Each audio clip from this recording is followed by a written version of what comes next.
कविता 12वी. कवितेचे नाव आहे रंग मजेचे रंग उद्याचे.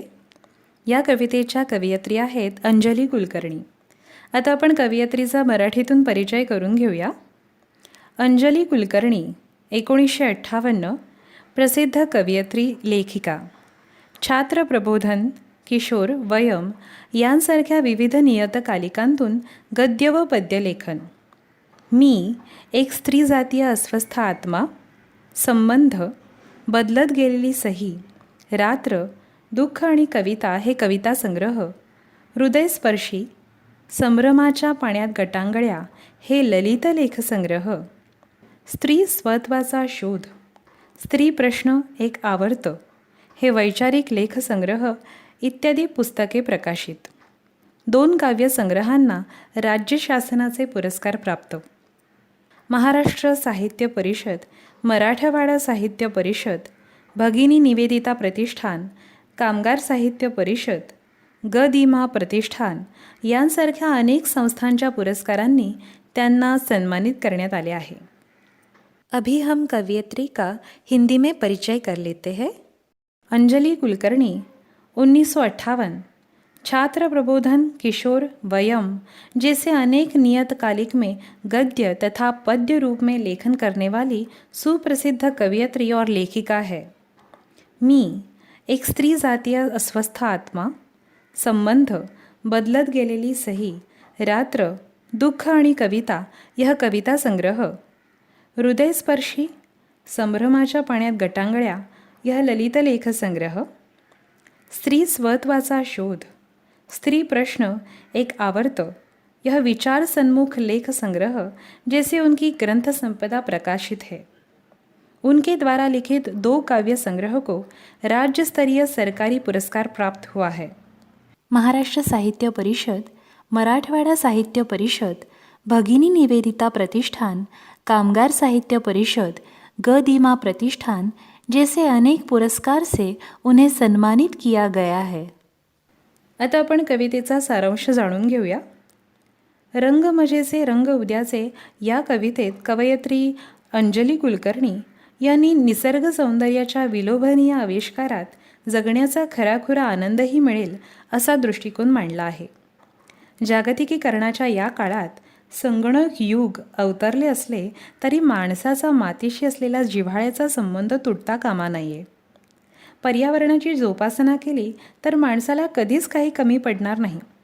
संगणक धान्य देऊ शकत नाही, त्यामुळे काळ्या आईला जगवले पाहिजे. कष्ट करणाऱ्या लोकांना दुजोरा दिला पाहिजे. उजाड डोंगरावर बिया टाकल्या पाहिजेत, म्हणजे भरपूर झाडे उगवतील. त्यामुळे आभाळातून खूप पाऊस पडेल, नद्या भरून वाहू लागतील, सगळीकडे सुजलाम सुफलाम होईल, कोणीही दुःखी राहणार नाही. यंत्राच्या साह्याने आपण भरपूर पैसा कमवू, सर्व सुख समाधानाने जगू, वेगळीच तृप्ती अनुभवू, निसर्गाच्या सानिध्यात जगण्याचा खराखुरा आनंद मिळवू असे कवयित्री या कवितेत म्हणतात.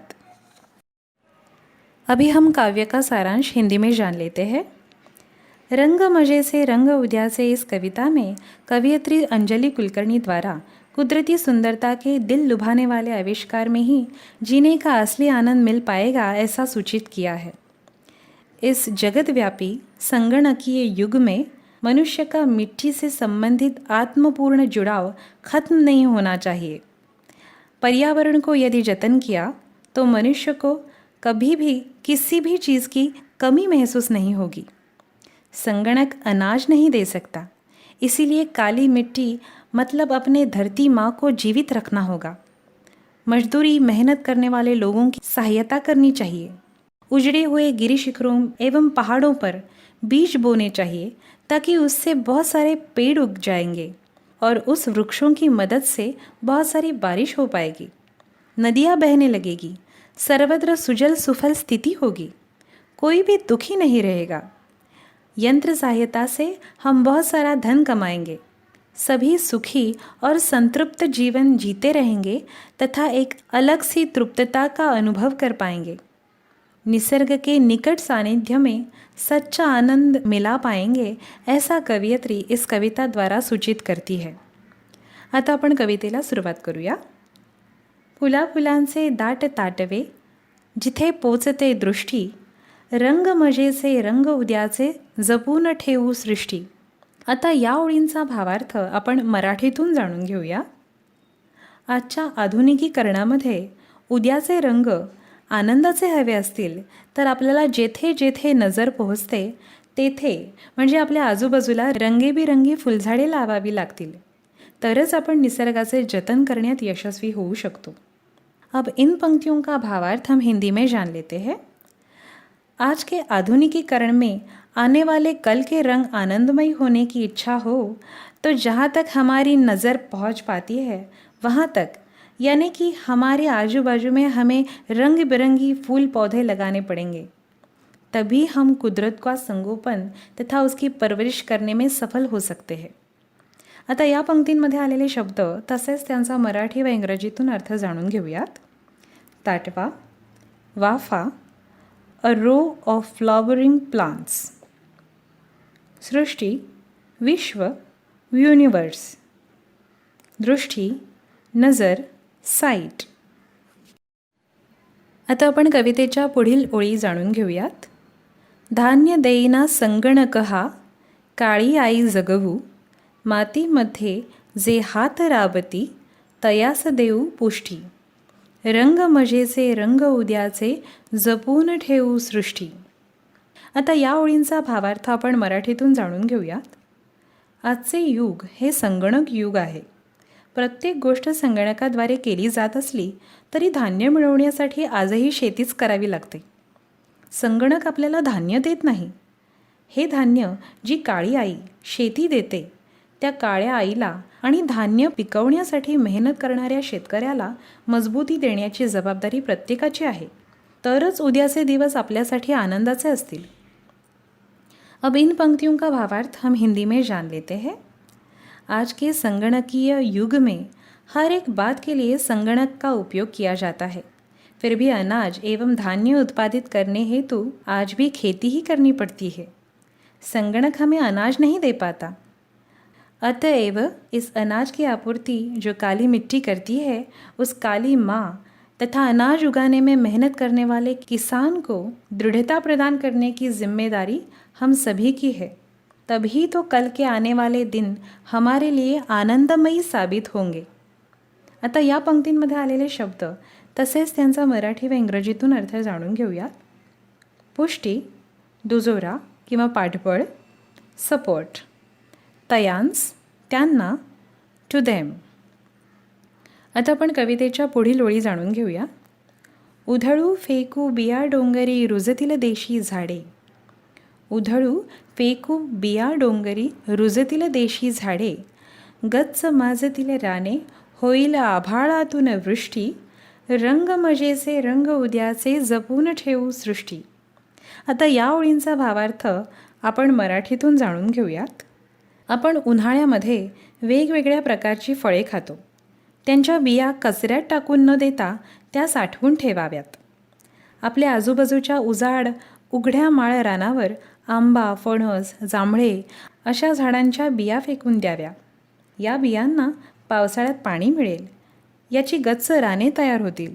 असे झाडांनी भरलेले डोंगर पुढे पावसाळी ढगांना आकृष्ट करून घेतील व भरपूर पाऊस पडेल. असे झाले तर येणारा भविष्यकाळ आनंदाचा असेल. इन पंक्तियों का भावार्थ हम हिंदी में जान लेते हैं.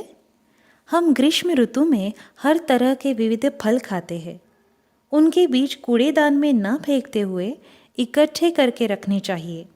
हमारे आस पड़ोस में जो बिना उपजाऊ बंजर ज़मीन पड़ी हुई है, वहीं पर आम, कटहल तथा जामुन जैसे वृक्षों के बीज बिखेर देने चाहिए. इन सभी बीजों को बारिश के समय पानी मिलेगा. इसकी घनी वन संपदा बनेगी. इस तरह के वृक्षों से भरे हुए पहाड़ आगे चलकर बारिश के बादलों को अपने तरफ आकर्षित कर लेंगे और बहुत सी वर्षा होगी. यदि ऐसा हुआ तो आने वाला कल बहुत ही आनंदमयी होगा. आता या पंक्तींमध्ये आलेले शब्द तसेच त्यांचा मराठी व इंग्रजीतून अर्थ जाणून घेऊया. डोंगरी, डोंगरात, इन द हिल्स. उधळू, विखरून टाकू, स्कॅटर, थ्रो अबाउट. वृष्टी, पावसाचा वर्षाव, शॉवर, रेन. रुजतील, उगवतील, will shoot up, will sprout, will grow. माजतील, फोफावतील, विल ग्रो अबंडंटली. रान, वन किंवा जंगल, फॉरेस्ट. आता आपण कवितेच्या पुढील ओळी जाणून घेऊयात. डोंगरातून वाहात येते खळाळते हे पाणी. डोंगरातून वाहात येते खळाळते हे पाणी. फेन धवलशा तुषारांमध्ये राहाल कैसे कष्टी. रंग मजेचे रंग उद्याचे जपून ठेवू सृष्टी. आता या ओळींचा भावार्थ आपण मराठीतून जाणून घेऊयात. पाऊस भरपूर झाल्यानंतर डोंगरावरून पाण्याचे लोट खळाळत खाली धाव घेतील. नदीला हे पाणी येऊन मिळेल. नदीच्या आजूबाजूचा परिसर हिरवागार होऊन बागा फुलतील. कोणीही दुःखी होणार नाही. माणसे, पशुपक्षी, झाडे साऱ्यांनाच पाणी मिळेल. यामुळे या पांढऱ्या शुभ्र पाण्यात येणारा काळ सुखाचा असेल. अब इन पंक्तियों का भावार्थ हम हिंदी में जान लेते हैं. भारी वर्षा के होते हुए पर्वतों से जलप्रपात नीचे मंडराते हुए बहकर आएंगे. वह पानी नदियों को आकर मिलेगा. नदी के आजू बाजू का परिसर हरियाली से हरा भरा होकर बाग खिलेंगे. कोई भी दुखी नहीं होगा. इंसान, जानवर, पंछी, पेड़ पौधे सभी को पानी मिलेगा. फेन की भांति शुभ्र पानी से आने वाला कल सुखमय होगा. आता या पंक्तींमध्ये आलेले शब्द तसेच त्यांचा मराठी व इंग्रजीतून अर्थ जाणून घेऊया. कष्टी, दुःखी, पेनफुल. तुषार, चिटा, पाण्याचे सूक्ष्म कण, स्प्रे ऑफ वॉटर. खळाळते, खळखळ आवाज करते, रिपल्स. कैसे, कसे, हाव. फेन धवल, फेसासारख्या सफेद पांढऱ्या शुभ्र. Super white, dazzling white, like foam. कवितेच्या पुढील ओळी आपण जाणून घेऊयात. मिळेल पैसा मिळेल दौलत यंत्राच्या संगती. मिळेल पैसा मिळेल दौलत यंत्राच्या संगती. आभाळाच्या छत्राखाली एक अनोखी तुष्टी. रंग मजेचे रंग उद्याचे जपून ठेवू सृष्टी. आता या ओळींचा भावार्थ आपण मराठीतून जाणून घेऊयात. यंत्रयुगामध्ये माणसाने पैसे कमावण्याचे विविध मार्ग शोधले आहेत. माणूस दिवस रात्र मेहनत करतो. विविध यंत्राच्या साह्याने सुखाची साधने निर्माण करतो. मात्र जे मानसिक समाधान, मनाची शांती, एक अनोखी तृप्ती अनुभवण्यासाठी त्याला मोकळ्या आभाळाच्या छायेत म्हणजे निसर्गाच्या सहवासात जावे लागते. येथे मिळणारे सुख समाधान पैशाने विकत घेता येत नहीं. अब इन पंक्तियों का भावार्थ हम हिंदी में जान लेते हैं. यंत्रों के युग में इंसान ने धन कमाने के बहुत सारे रास्ते ढूंढ रखे हैं. इंसान दिन रात कष्ट उठाता है. अनेक यंत्रों की सहायता से सुखों की साधन सामग्री निर्माण करता है. किंतु मन शांति और मानसिक रूप से समाधान एवं एक अजीब सी तृप्तता की अनुभूति लेने हेतु उसे खुली आसमां के छाव तले अर्थात कुदरत के निकट जाना पड़ता है. यहाँ मिलने वाला सुख और तृप्तता पैसों द्वारा खरीद नहीं सकते. आता या पंक्तींमध्ये आलेले शब्द तसेच त्यांचा मराठी व इंग्रजीतून अर्थ जाणून घेऊयात. छत्र, मोठी छत्री, अ लार्ज अम्ब्रेला. तुष्टी, तृप्ती, सॅटिस्फॅक्शन. दौलत, संपत्ती, वेल्थ, ट्रेजर. संगती, सोबत, इन द कंपनी ऑफ. अनोखी, वेगळी, निराळी. Novel, new. आता आपण कवितेच्या पुढील ओळी जाणून घेऊयात. हिरवी हिरवी मने भोवती किती छटा हिरव्याच्या. हिरवी हिरवी मने भोवती किती छटा हिरव्याच्या. गर्भ रेशमी सळसळण्याच्या. जगास सांगू गोष्टी. रंग मजेचे रंग उद्याचे जपून ठेवू सृष्टी. आता या ओळींचा भावार्थ आपण मराठीतून जाणून घेऊयात. पाऊस पडल्यानंतर धरती सुजलाम सुफलाम होईल. चहूकडे हिरवीगार झाडे दिसू लागतील. हिरव्या रंगाच्या विविध छटांनी संपूर्ण निसर्ग भरून जाईल आणि अशावेळी माणसांची मने देखील उभारी घेतील, तरुण होतील. या मऊ मुलायम झाडांच्या पानांच्या सळसळण्याच्या गोष्टी आपण जगाला सांगू शकू. जर आपल्याला उद्याचे आनंदाचे दिवस पाहायचे असतील तर निसर्गाची योग्य प्रकारे काळजी घ्यावी लागेल. अब इन पंक्तियों का भावार्थ हम हिंदी में जान लेते हैं. बारिश की वर्षा होते ही ये ज़मीन सुजल एवं सुफल बन जाएगी.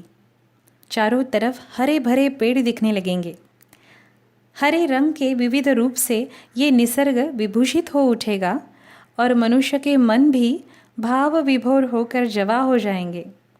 इस नर्म और मुलायम सी पेड़ों के पत्तों की गुनगुनाती हुई बातें हम पूरे विश्व को बता पाएंगे.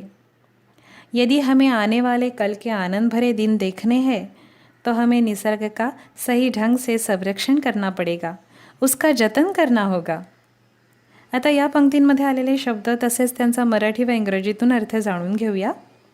भोवती, सर्वत्र, ऑल अराउंड, एव्हरीवेअर. गर्भरेशमी, रेशमाच्या गाभ्यासारख्या. सुखद, फाईन एस गोल्ड. छटा, झाक, शेड्स.